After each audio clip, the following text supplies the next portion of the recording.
તમારા ઘરને ધન દોલતથી ભરી દેશે આ વાસ્તુશાસ્ત્રના 25 નિયમ. નંબર 1. પૂજા રૂમની સફાઈ દર શનિવારે જરૂર કરો અને ગંગાજળનો છંટકાવ કરો. નંબર 2. જ્યારે મંદિરની સફાઈ કરો ત્યારે ભગવાનનો ફોટો જમીન ઉપર ન રાખો. નંબર 3. મંદિરનો દીવો રોજ સાફ કરીને જ પ્રગટાવો. નંબર 4. પૂજા કર્યા પછી મંદિરને પડદાથી અવશ્ય ઢાંકી દો. નંબર 6. પૂજામાં શંખનું ખૂબ જ મહત્ત્વ છે, તેથી પૂજા રૂમમાં શંખ અવશ્ય રાખવો જોઈએ. નંબર 7. પૂજા કક્ષામાં શુભ અને સાત્વિક રંગ જેમ કે આછો લીલો, પીળો, જાંબલી કે ક્રીમ રંગનો ઉપયોગ કરો. નંબર 8. દક્ષિણ કે પશ્ચિમ દિશામાં પૂજા રૂમ બિલકુલ ન બનાવો. નંબર 9. આરતી, દીવો, પૂજા, અગ્નિ જેવા પવિત્રના પ્રતીક સાધનોને મોં વડે ફૂંક મારીને ક્યારેય ઓલવશો નહીં. નંબર 10. મંદિરમાં ધૂપ, માચીસ અને હવન કુંડની સામગ્રી દક્ષિણ કે પૂર્વમાં રાખો, એટલે કે અગ્નિકુંડમાં રાખો. નંબર 11. વાસ્તુશાસ્ત્રમાં પૂજાની દિશા નક્કી કરવામાં આવી છે. ઘર કે ઓફિસમાં પૂજાનું સ્થાન ઈશાન દિશામાં રાખો, તેનાથી પરિવારમાં સુખ સમૃદ્ધિ વધે છે. ઉત્તર દિશા તરફ મુખ રાખીને કરવામાં આવતી પૂજા ધન પ્રાપ્તિ માટે લાભકારી છે અને પૂર્વ દિશા તરફ મુખ રાખીને પૂજા કરવાથી શુભ ફળ મળે છે અને ખૂબ જ ચમત્કારિક લાભ પણ મળે છે. નંબર 12. ઘરમાં સવારે થોડા સમય માટે ભજન અવશ્ય વગાડવા જોઈએ. નંબર 13. ઘરમાં સાવરણીને હંમેશા છુપાવીને રાખો અને એવી જગ્યાએ રાખો જ્યાં કોઈનો આવતા જતા પગ ન અડે, અને સાવરણીને હંમેશા નીચે પડેલી રાખો. ઊભી સાવરણી ક્યારેય ન રાખવી. નંબર 14. ઘરમાં બૂટ ચંપલ રાખવા માટે એક નિશ્ચિત જગ્યા બનાવો.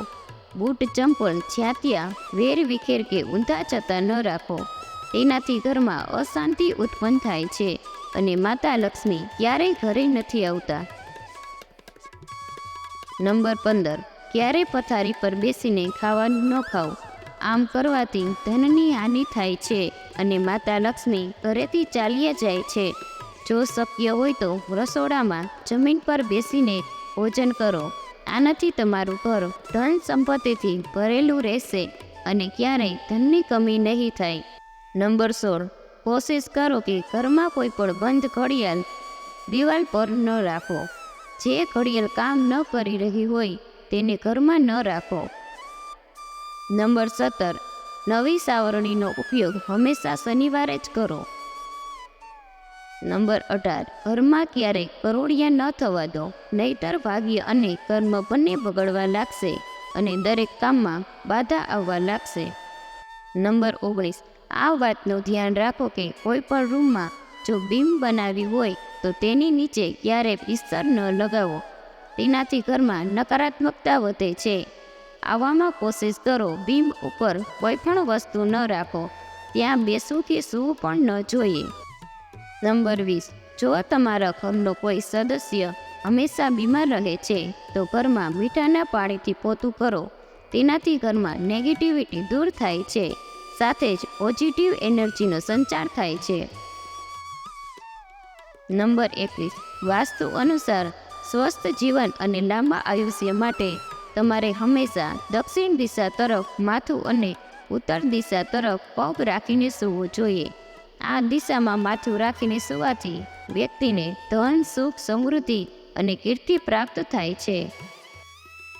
નંબર 22. જો તમારા ઘરમાં વધારે દવાઓ છે અને તેમાંથી ઘણી દવાઓની તમારે તેની જરૂર નથી તો તેને ફેંકી દો. જો આમ ન કરવામાં આવે તો આ દવાઓ બીમારીને આમંત્રણ આપે છે. નંબર 23. પૂર્વ દિશા તરફ માથું રાખીને સૂવાથી સ્મૃતિ, એકાગ્રતા અને સ્વાસ્થ્ય સારું રહે છે અને મનુષ્યની આધ્યાત્મિક વૃત્તિ વધે છે. વાસ્તુશાસ્ત્ર પ્રમાણે છાત્રાઓને ખાસ કરીને સ્મૃતિ અને એકાગ્રતા વધારવા માટે પૂર્વ દિશા તરફ મોઢું રાખીને સૂવું જોઈએ. નંબર 24. વાસ્તુ અનુસાર ભોજન કરવા માટેનું ઉત્તમ સ્થાન પશ્ચિમ દિશા છે. ઘરની પશ્ચિમ દિશામાં બનાવેલો ડાઇનિંગ હોલ ખૂબ જ શુભ હોય છે. આ દિશામાં ભોજન કરવાથી માં અન્નપૂર્ણા પ્રસન્ન રહે છે. નંબર 25. વાસ્તુશાસ્ત્ર પ્રમાણે પશ્ચિમ દિશા તરફ માથું રાખીને સૂવાથી પણ તમને ફાયદો થાય છે, કારણ કે આ દિશા પ્રસિદ્ધ, પ્રતિષ્ઠા અને સમૃદ્ધિમાં વધારો કરે છે.